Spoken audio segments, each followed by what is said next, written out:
የተከበራችሁ እንግዶቻችን ፕሮግራማችን እንጀምራለን።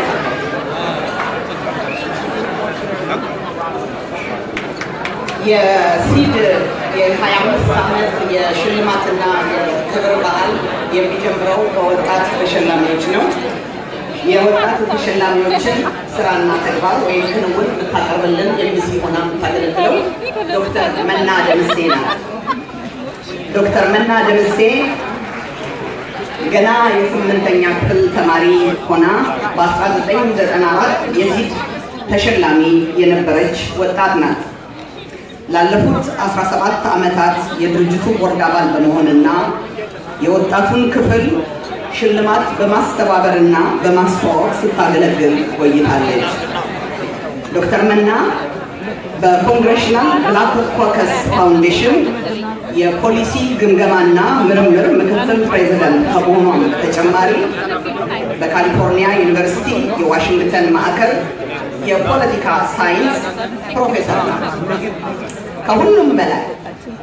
ከሁሉም በላይ ዶክተር መና በተለያዩ ኢትዮጵያና ኢትዮጵያዊ ባልሆኑ ድርጅቶች ውስጥ በበጎ ፈቃደኝነት በመግባትና በማገልገል ጊዜዋን፣ ጉልበቷን፣ ገንዘቧን መስዋዕት የምታደርግ ወጣት ናት።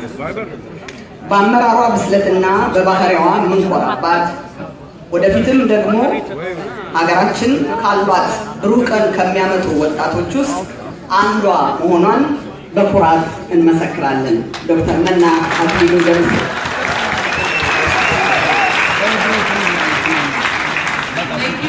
Thank you so much. It is a joy to have you with us every year. Let's give it up for Ms. Alanzahai Moraju.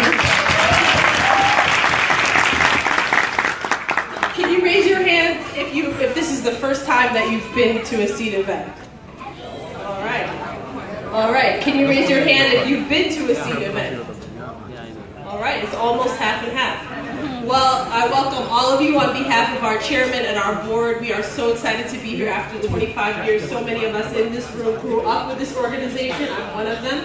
I could not be more happy to stand here 25 years later to see all the wonderful accomplishments we've made. Every year you hear me get on stage and I tell you how much I love being here because I have the distinguished honor to introduce to you amazing graduating high school seniors. So this is one of the favorite parts.